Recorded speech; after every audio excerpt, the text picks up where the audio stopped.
غالباً پاکستان بھی بھول گیا ہوگا کہ وہ ان کے شہری ہیں، ان کو کسی وقت بھی کسی ٹیررسٹ ایکٹیویٹیز میں استعمال کر کے پاکستان کو بدنام کرنے کی کوشش کریں گے، اور فالس فلیگ آپریشن کی بات کی جائے گی، جو اکثر آپ سنتے ہیں چاہے ان کے ڈیفنس منسٹر ہوں رجناتھ سنگھ صاحب یا امیت شاہ کے منہ سے اس طرح کے جو روگ ایلیمنٹ ہیں مودی صاحب کی حکومت کے اندر وہ آپ کو نظر آئے گی۔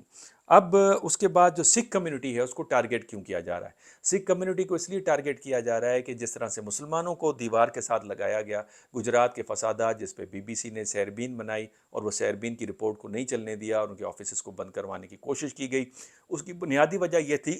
معذرت کہ مسلمان جو تھے صدرن انڈیا کے اندر بزنس کے اوپر ان کی مناپلی تھی، اسپیشلی کپڑے کے کاروبار پہ، اور یہ صدیوں سے تھی اور یہ ساحلی پٹی کے اوپر تھی۔ تو مسلمانوں کو جان بوجھ کے وائلنس کرا کے ان کے بزنس کی مناپلی کو ختم کیا گیا، ان کو قسم پرسی کی حالت میں ڈالا گیا، ان کے خلاف ایک نفرت کی وبا پھیلائی گئی جس طرح دلس کے بارے میں پھیلائی گئی۔ اب سکھ جو ہیں وہ پنجاب کے اندر 53% رہتے ہیں، اور وہ چونکہ علیحدگی کی تحریک چلا رہے ہیں اور وہ ریولوشنری ان کے اندر کلٹ بھی پایا جاتا ہے، ماضی میں 2 پرائم منسٹرز کے اوپر انہوں نے اٹیک بھی کیا، تو لہٰذا ان کو بھی دیوار سے لگانے کی ایک کوشش کی جاتی ہے، جس میں آپ نے دیکھا کہ کسانوں کے حوالے سے ریفارمز کیے گئے، ٹیکسیشن زیادہ کی گئی، جس کا نتیجہ یہ ہوا کہ بہت زبردست قسم کے پروٹیسٹ ہوئے اور اس ریفارمز کو یا اس ٹیکسیشن کو ریپیل کرنا پڑا لیٹر آن۔ ریسنٹلی سیلاب آیا انڈیا کے اندر، اس نے بہت تباہی مچائی اسپیشلی پنجاب کے اندر، لیکن سارا میڈیا جو ہے وہ سیما حیدر کے اوپر لگا رہا اور اس کو اگنور کیا گیا، جس کے اندر $10 بلین کا نقصان ہوا، غذائی اجناس کی جو ہے وہاں پہ قلت ہوتے ہوئے آپ کو نظر آ رہی ہے۔ تو لہٰذا جو بد امنی کا جو تعلق ہے خطے کے اندر وہ انڈیا سے جوڑا جا رہا ہے، اور اس کی مثال خود چائنا کے حوالے سے بھی آپ دیکھ لیجئے، صرف لداخ کے اندر ایپیسوڈ نہیں ہوا چائنا اور انڈیا کا، اس کے علاوہ اس وقت آسیان میں نیول ایکسرسائزز ریسنٹلی ہوئی ہیں، اس میں انڈیا نے اپنی بساط سے باہر نکل کر ان میں ایکسرسائزز میں انہوں نے حصہ لیا۔ پھر تائیوان کے اندر آپ کو نظر آتا ہے کہ انڈیا نے اپنے ایکس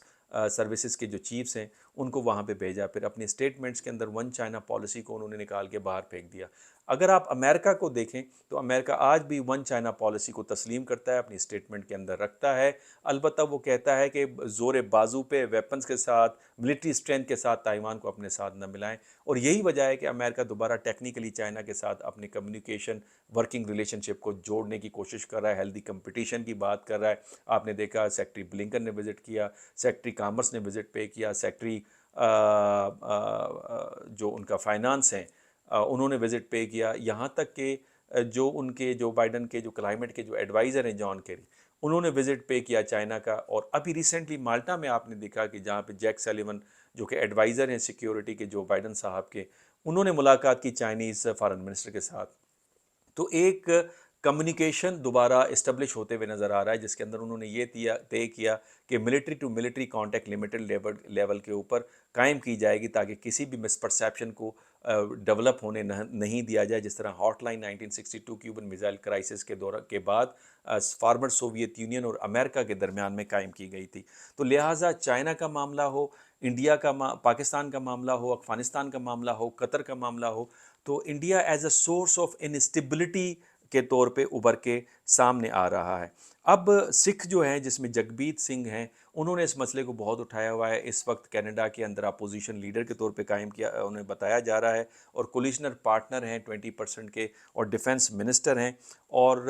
چاہے وہ ہوں وہ بھی سکھ ہیں۔ تو اس وقت مسٹر بنگا جو ورلڈ بینک ہے وہ بھی سکھ ہیں، تو سکھوں کے اندر ایک ریزنٹمنٹ کی لہر دوڑتے ہوئے آپ کو نظر آ رہی ہے۔ جہاں تک مسلمانوں کا تعلق ہے ود ان انڈیا، تو مسلمانوں کی آبادی تقریباً 15% ہے انڈین آبادی کی، لیکن ان کی جو ریپرزنٹیشن ہے انڈین پارلیمنٹ میں وہ 10% بھی آپ کو نظر نہیں آئی۔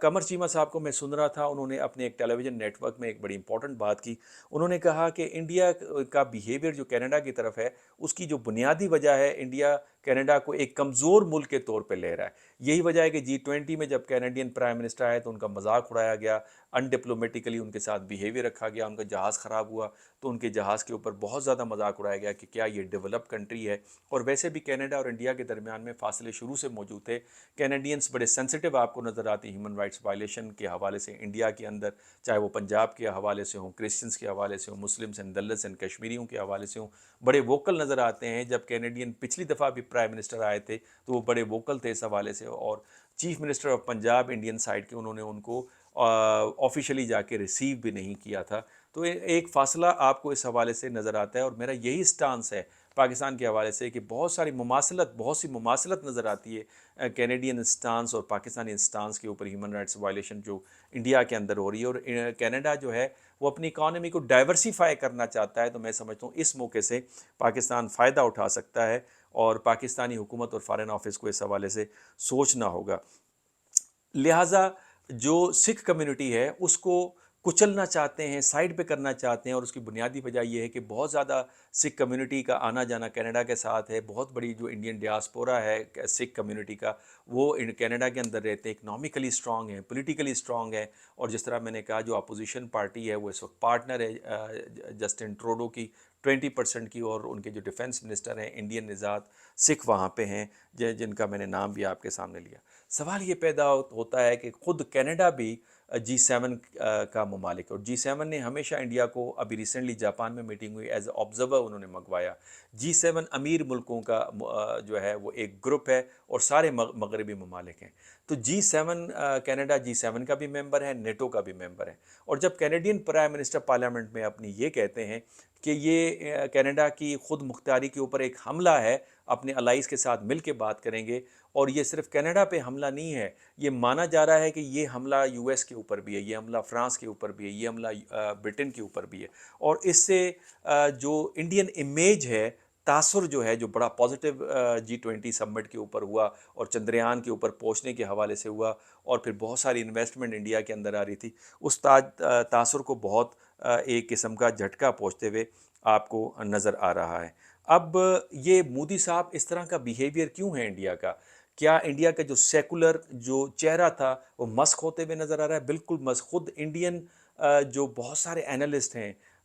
NGO سے تعلق رکھتے ہیں, برکا دت جیسے جرنلسٹ ہیں, اروندھتی رائے جیسے جو رائٹرز ہیں, ان کا ماننا یہ ہے کہ انڈین جو سیکولر جو ازم تھی اس کو بہت بڑا خطرہ ہے مودی ازم کی وجہ سے. بیکاز مودی ازم اس طرح کی جو ایکٹیویٹیز RSS کی اور BJP کی آپ کو نظر آتی ہیں, اور انٹیلیجنس ایجنسیز کی جو اس طرح کارروائیاں نظر آتی ہیں مسلم کے خلاف, سکھس کے خلاف, دلتس کے خلاف, خود کینیڈین سکھس کے خلاف, اور دنیا میں مختلف جگہوں پہ کشمیری لیڈرز, جس طرح میں نے پاکستان کا ذکر کیا, ان کو ٹارگیٹ کیا گیا. یہ بنیادی طور پہ اس کا مقصد یہ ہے مودی گورنمنٹ کا کہ آنے والے الیکشنز میں وہ زیادہ سے زیادہ ووٹ لے سکیں. جو ایموشنل ہارڈ لائنر سیگمنٹ ہے نوجوانوں کا, انڈین پاپولیشن کا, اسپیشلی جو نارتھ میں تعلق رکھتے ہیں, جو کہ ساؤتھ انڈینز جو ہیں وہ شریف بھی آپ کو نظر آتے ہیں, وہ چاہتے ہیں کہ پیسفل انوائرمنٹ ہو, وہ بزنس کی طرف زیادہ زور دیتے ہوئے نظر آتے ہیں, اور وہ ہی ڈیمانڈ کرتے ہیں انڈیا سے.